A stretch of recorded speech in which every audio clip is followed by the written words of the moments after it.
Whew, it's December 24th, the day before Christmas, and it's noon with news that you can use from YAA and your dear friends Zach and Ray. Hey, we got to get the show on the road. I got a date with Santa Claus. I got to help pack up that damn sleigh.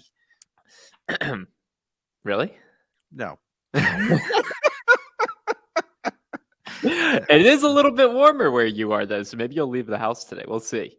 Yeah, well, possibly there is the possibility. Yeah. Pops, it is the day before Christmas. We are here live at noon to give you the news, of which there is like very little to none because it's the day before Christmas. But we're still going to spend 30 minutes with you because this is what we like to do. This is fun. There is some. There was the great reversal. It was like Toyota put its let's charge for the remote start on the key fob under further review. And upon further review, the pass was incomplete. The idea and the concept was ruled, well, stupid. And they seem to be reversing course. So right before Christmas, we got this giant present from Toyota where, because there was so much blowback from the general public, that they decided to scrap the plans of charging $8 a month or $80 a year to be able to access your remote start from your key fob on certain models. This article from The Drive is so good. Did you get a chance to like read through it, Pops? I read some of it. They have so many ads on that. Yeah. And it jumps all around. You're reading and all of a sudden it jumps up 3 paragraphs and it's like, okay, screw them. Okay, we're gonna get into the drive, so you should know, drove me right off their website with all that jumping around. So. Fair enough. Let's do a quick little, we've got some of the chat, Pops, and we'll jump back into the Drive's article and also their user experience design, which is poor. Yes. Justice, happy holidays to you. Jordan, happy holidays to you. Doug as well. Rico, thanks for being here. Happy holidays. Igor, happy holidays to you as well. And MPEG, my Tesla got a major software update this morning, added a ton of new features. Blind spot cameras were added, subwoofer control, the light show, so many things like a new car. That's crazy. Yeah. I saw that they were going to drop a software update that included a whole new suite of things. That's okay. That's really cool. We give some slack occasionally and more recently because more manufacturers are pushing towards over-the-air updates. Like, yes. For example, when Stellantis had their chief whatever officer say this is going to be a $23 billion revenue generator for us, that makes us cringe a little bit. Just a tad. But what MPEG just said, it sounds like a brand new car. That's actually like the benefit of the OTA model. Yeah, and my guess is that what they probably didn't tell them is, hey, here's your first 3 months free trial, and hey, we'll see how much you like this and how much you're willing to pay to keep these updates. I don't know, come March.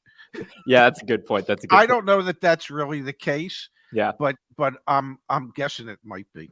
Happy holidays, Melissa, to you as well. Thanks for being here. Absolutely. That bottle of red looks damn good. Justice says, but they took away your ability to play games while driving. Well, so that's a good thing. Yeah. So let's take a peek at this Drive article because I actually think I know it was really obnoxious to try and read. Oh my God. However, you know what? Actually, let's. It's got great info, but this is unreal. We've got ad. We've got ad. We got ad. We got ad. We got ad. Yeah. Okay, but they did a really good job. We got ads. Holy man. Yeah. How many ads do we have on our website? I believe none. Thank you. So apparently, Zach, let me just suggest, apparently we're missing the boat. yeah, evidently. They have this really neat diagram here that kind of like walks you through like the logic behind the idea. And there it's jumping. God. Yeah. That wasn't me, folks. I know it's not you. It's because they're adding more ads as you watch. It's their software update. Yeah, you know what? I'm not gonna deal with that. Essentially, what they were showing you there in that diagram is essentially they never even make like a call to Toyota's servers. Like this is all like built in, and they can just flip the switch whether you can or can't access this functionality, which in the tech community was a pretty big uproar, because the idea behind charging a subscription for software, like that's a precedent that kind of exists. Like you want to stream that movie from Netflix, you got to talk to Netflix's servers and they give it to you. This would be the equivalent of like Netflix it's like Blockbuster. Like you've got the rental, but now you want to watch it. Now you got to pay. You got to pay even more. Yeah. Yeah. So like I think that's the big issue in the tech community, and also just as consumers, is like we get it if we have to access it. Like great, it's on your end, we'll pay for it, we'll access it. But this is, we bought it, we have it, now you're taking it away. So anyway, we can see that Toyota is not anti-consumer as that decision made them out to be. They're listening, and I think honestly, the YouTube community, the social media community, like we did a TikTok on it that got a couple 100,000 views. Steve Leto did a video here on YouTube that got a couple 100,000 views. Our video got tens of thousands of views. Like I think we helped push this back, which feels really good.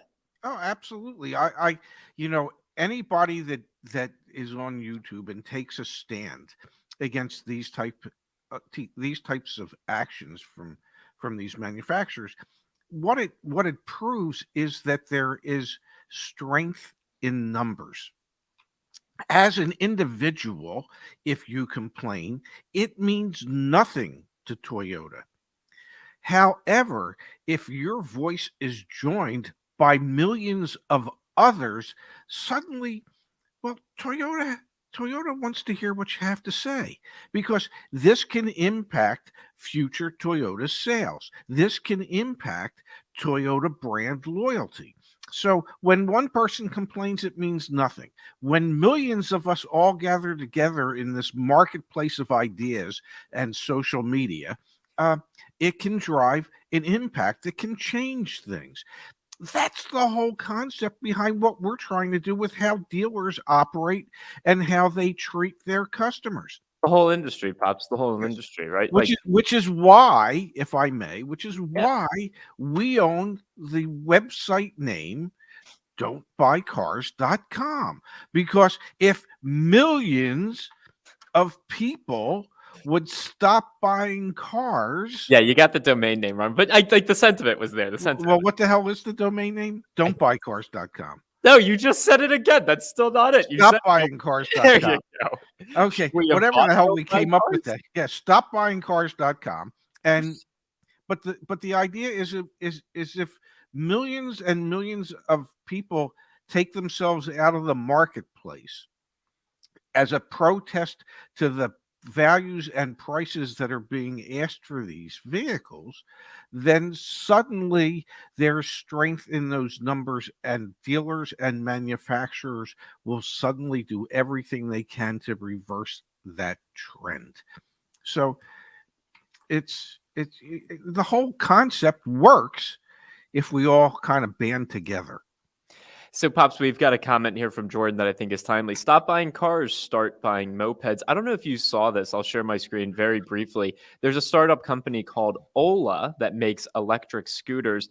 They wanted to build 2 million electric scooters per year.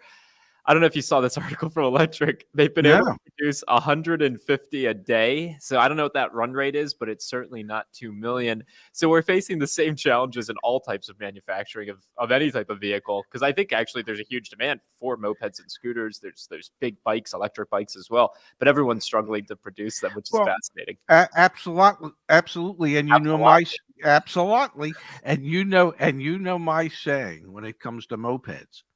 Mopeds mean mo fun, and so don't ever forget that, because I mean, you drive around on an electric scooter in DC at times. You had your gas powered Chinese built scooter here in the Atlantic City area for the summer. It is a reasonable mode of transportation in inner cities and small resort areas. I'm almost thinking about trying one. Whoa! When I moved to Bethesda, it's going to cost me $155 a month to park my car. But I'm thinking, hey, maybe I get around town on a scooter as long as I have a warm coat. Pops, I could see you on a Vespa. I could see me on a Vespa as well, and then I think I'll start learning Italian. Yeah, potentially. Bonjour. Oh no, it's not bonjour. I don't know what it is. Ciao, Alessio. I don't know what the hell it is. You're funny, man. You're Yeah, funny.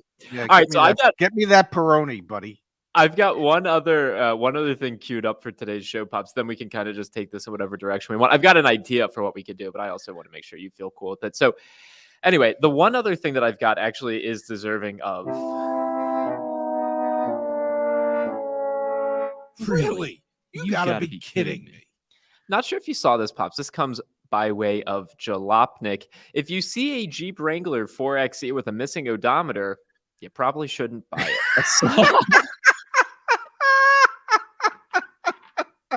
Oh God! Oh, who stole the odometer? Or did they forget to put them in? All right, let me just read this out to you. A software bug on a small number of Wranglers stopped showing the odometer after 13,342 miles. Okay, so it's a very advanced SUV as far as Jeeps go. Anyway, despite this, some examples on the road appear to have an issue counting because they have been recalled for odometers that freeze at exactly 13,342 miles, and then they stop displaying entirely. There's currently a recall out for 3,000 of the plug-in hybrid Wranglers. This kind of speaks to a little bit of, we reference it frequently, the BCG, the Boston Consulting Group article. Yes. Where it talks about how the more advanced cars are more expensive from a semiconductor standpoint. Yes. I'm fascinated to see it's more expensive, and there's all sorts of new tech from companies that aren't experienced in building these things, i.e. something as critical as an odometer that's more tech rather than analog. Like, there are going to be more and more of these issues into the future years. I still can't believe between inflation and that extended warranty prices haven't gone up. Like, that to me is mind-boggling. You're missing the biggest point for those 3,000 owners. Huh. The biggest point is when they go to get rid of those vehicles, they're TMU, true miles unknown. Okay? You cannot get an accurate mileage reading off of a vehicle if the odometer stopped working at 13,340 miles. Because nobody will know how many miles you drove from that point until the point that it was fixed. And true mileage unknown vehicles, the values of those plummet. Really? Because nobody can sign a mileage statement certifying the miles on the car. So there are 3,000 people out there, okay, who are going to get screwed royally if and when they ever go to trade those vehicles in, because they have no idea. No one will have any idea what the real miles on the car is. The only way that can be resolved is if they get the odometer update or replacement or whatever it needs prior to reaching 13,340 miles. That's what I appreciate about our dynamic is, like, we've done this for 2 years now. I just learned something. Like, you always have knowledge to share with us. That's critical. Wow. Well, yeah, I mean, you know, when a dealership sells a car to a consumer, the consumer signs off on an odometer statement, and the dealership signs off on an odometer statement certifying what the miles are on the vehicle. So if you can't provide the consumer with what the actual miles are, nobody knows. You know, you could say, well, you know, I don't think I drove more than 100 miles after it stopped recording. Nobody knows if that's true or not. Maybe you drove 100,000 miles before you had it replaced or repaired. And mileage impacts value. A high mileage car isn't worth as much as a low mileage car. A vehicle whose true mileage is unknown, as Igor suggested, is usually worth about 50% of what book values are. That's a huge, huge hit. So if you own one of these, you need to get it corrected before you reach that magic number of 13,340 miles, because they can certify how many miles were on it at the time that the odometer was repaired or replaced. But if everybody knows that it stops counting at 13,340, well, then you need to get that replaced before then. What's TMU stand for again? Total True, miles unknown? true miles unknown. True miles unknown. Yeah. Neil's got a nice question here in the chat pops. Would the car know the hours run in its computer? It very well might, but there's a difference between, say, the engine being on and the vehicle running and the vehicle actually being driven somewhere. Yeah, I feel like the whole industry operates under mileage, not it's like airplanes, it's like hours that the engines are on. Cars, yes, it's miles traveled. yes, boat motors are hours used, okay, hours of operation. But cars are miles driven. And let me assure you that in the olden days, 2 years ago, when dealerships had inventory on their lots, well, one of the things, because of all the electronics in the cars, is that they have to make sure that the batteries are constantly charged. So in a lot of cases, every 2 weeks or so, the lot attendants would go out and just start the cars and let them run for an hour at a time. Okay, that would show running time, but that's not driving time. That's just trying to charge up a battery.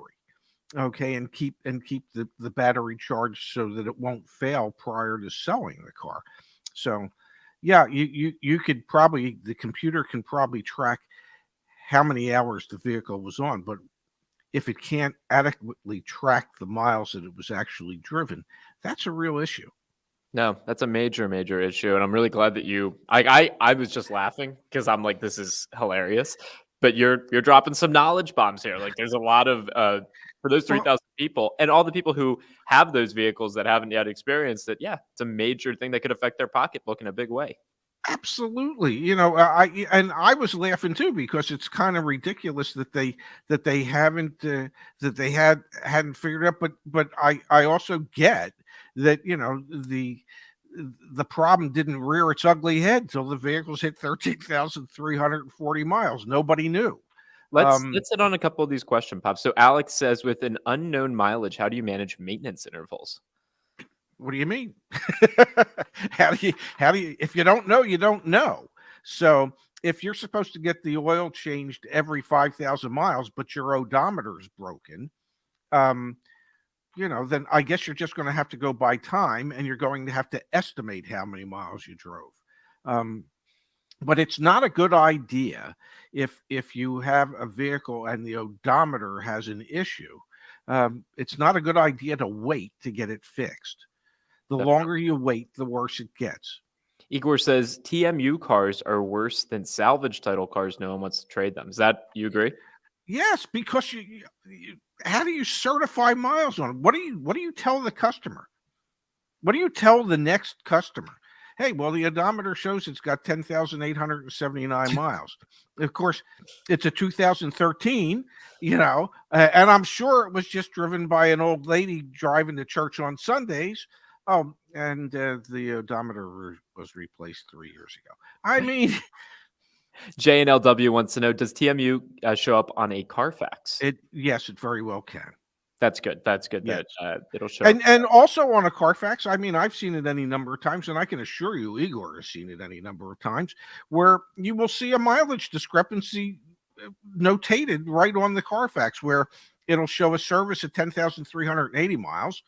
And then 6 months later, it'll show it was in for service again and had 9,318 miles. Or you might see one that it had a service at 110,000 miles, and then the next thing you know, the next time it was in for service, it only had 42,000 miles on it. How the hell does that happen? Somebody changed the odometer, or somebody fat fingered something when they entered it into the computer. And I have seen that. I mean, I have seen where, a car was in for service with 10,800 miles on it. And then the next time it was in for service, it said it had 60,000 miles on it. And then the next time it was in for service, it said it had 18,000 miles on it. Well, obviously somebody fat figured the 60,000 entry. Yeah. So that can happen, and you can get that rectified. But what you can't get rectified is when you actually have no idea how many miles are on the car. No, definitely. And we've got Jordan asking, how does a consumer know when a car is a TMU? Again, TMU stands for true mileage unknown. Would the only ways be if there was a When recall you're on? when you're signing a certified mileage statement. So if they don't have you sign a certified mileage statement saying how many miles are on the car, then that indicates true miles are unknown. Or they might tell you, we don't know. It had a bad odometer at one point. It was replaced. We don't know what the exact miles are, but we're estimating that they're X.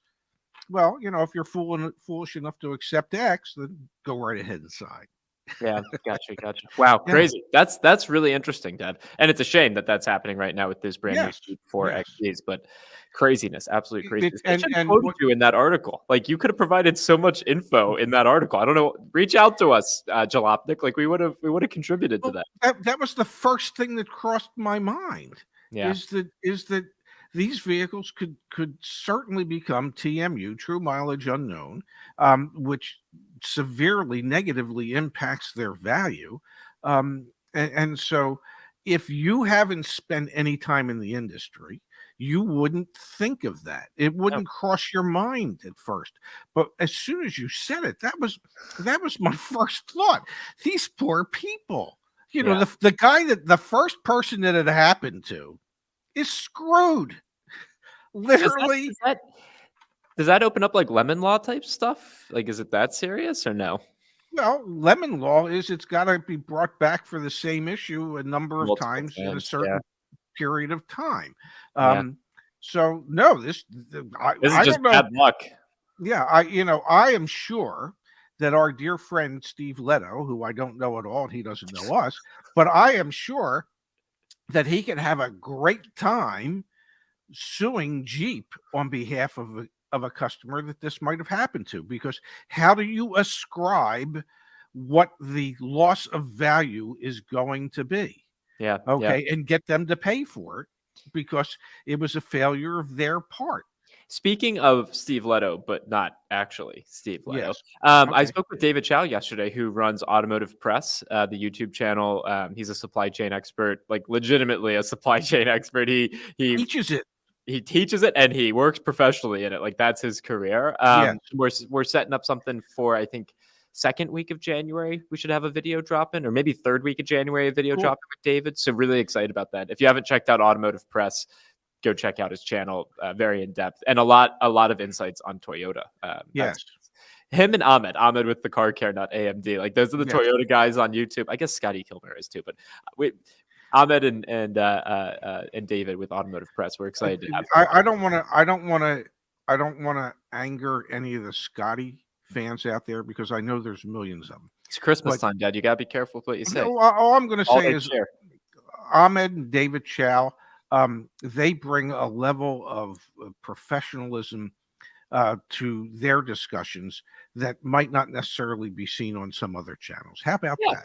That's fine. But anyway, we're just excited to be able to collaborate with people. I want to make everyone aware of that. Another thing I want to make the community aware of, Dad, is it's been a full week since we launched the YAA car search. Yes. Which is awesome. Yes. How many people or how many interactions do you think we've had with the car search? You want my best guess? I want your best guess. 12.